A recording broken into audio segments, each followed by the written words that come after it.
Thomas 2, and I'm back again with another movie review. I just recently watched Hyde Park on Hudson, and I'm quite the movie buff. I really thought that Bill Murray did a bang-up job in this film. He was a dead ringer for one of my favorite presidents of all time, Franklin Delano Roosevelt. Um, Even after seeing this film, I still respect FDR quite a bit. He was quite the womanizer. Of course, a lot of presidents were because they had the power at that time, but it just shows Franklin as a chauvinist and demanding and a heavy drinker and just all of his different flaws. And honestly, he's a human being. And but what I really like about this is they had King George and Queen Elizabeth, and Queen Elizabeth just came across as a fuddy-duddy, kind of a stick-in-the-mud sort of type, and the British people I've met are nothing like that. uh, One of my most beloved friends is just an incredible human being, and probably one of the funniest people I've ever met. He loves to tease me all the time. It's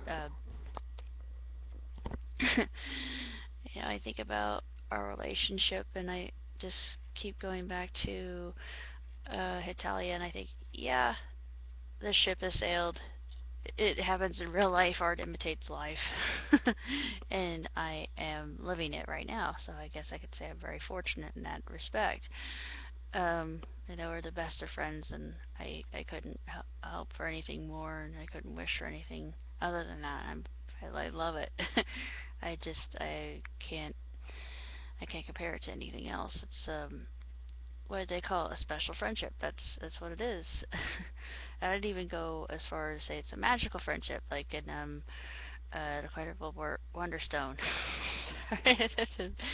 uh, I had to mention that film. I just couldn't resist. But the film was kind of lacking. I mean, it was very historically accurate, but it just showed him in a bad light, and I didn't care for that. I mean, I do appreciate that they showed his human side, which everybody of us, we all have our eccentricities and our foibles and all that, but it just made him seem like kind of a douchebag, which he wasn't. He had polio, and of course King George and he are having drinks, and George had a stutter. If you've ever seen the King's Speech, then you know exactly what this constitutes, and he was always picked on by his brothers, and you know the story. I mean, the King's Speech is actually a better film than this. I'm sorry, but it is. He's just talking to Franklin, and he says, "Goddamn stutter," and then Franklin says, "What stutter?" I mean, that was the one part that kind of almost made me cry because I thought it was so touching. But I have to say that the soundtrack made me nostalgic. It reminded me of my mother.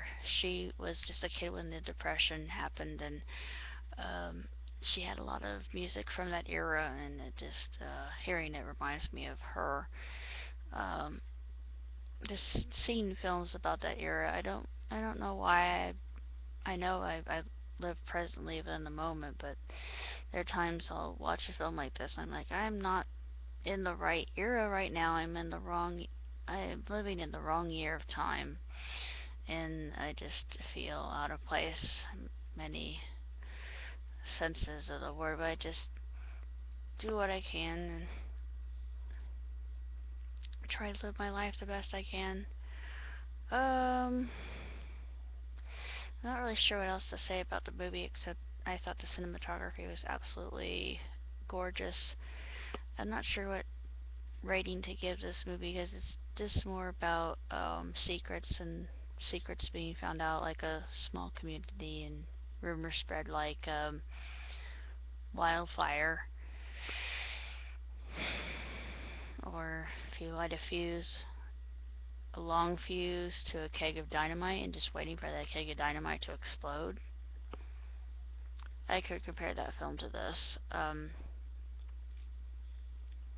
a bit disappointed in what I saw, but needless to say, I'm glad I saw it. But I won't be watching it anytime again soon. So I think my highest rating would be 2.5 stars, and I'll give it a thumb up. I mean, I have to concur with everybody else's assessment on Bill Murray's role of my favorite president of all time.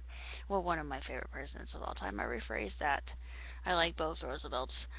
Um, I just think that I mean, to me, I'm watching the Franklin Roosevelt. Well, I knew it was an actor playing the role, but he played him so beautifully and remarkably well, and it was just stupendous. So, if you're interested in history, I highly recommend it. I think there could be some things that could be thrown into a Hetalia script. It would be funny, really funny stuff. But other than that, I don't think there was that much to take away from it. It reminded me of my conversations I've had with Robert online about our food, and I was just talking about hot dogs. I was remembering the chat we had about peanut butter and jelly sandwiches. He said, "Peanut butter and jelly sandwiches? Come again? Ugh, ugh." I said, "Look, you like peanut butter. You like peanut butter M&Ms. You like peanut butter. Period. You don't know how good this is until you have tried it. Don't knock it." And he still said, "Bleh." I thought, I don't know what you're talking about. I like your fish and chips. I like your scones. I like your tea. All kinds of different tea. I'm a tea connoisseur. Um, I'm sure I would probably like just a regular, t- uh, typical English dinner.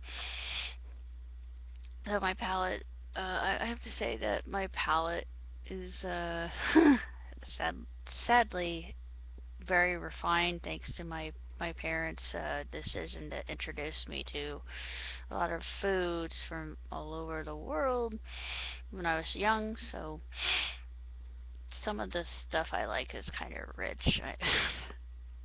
Sad to say. And actually, my first Jammy Dodger, I ate that when I was about 10.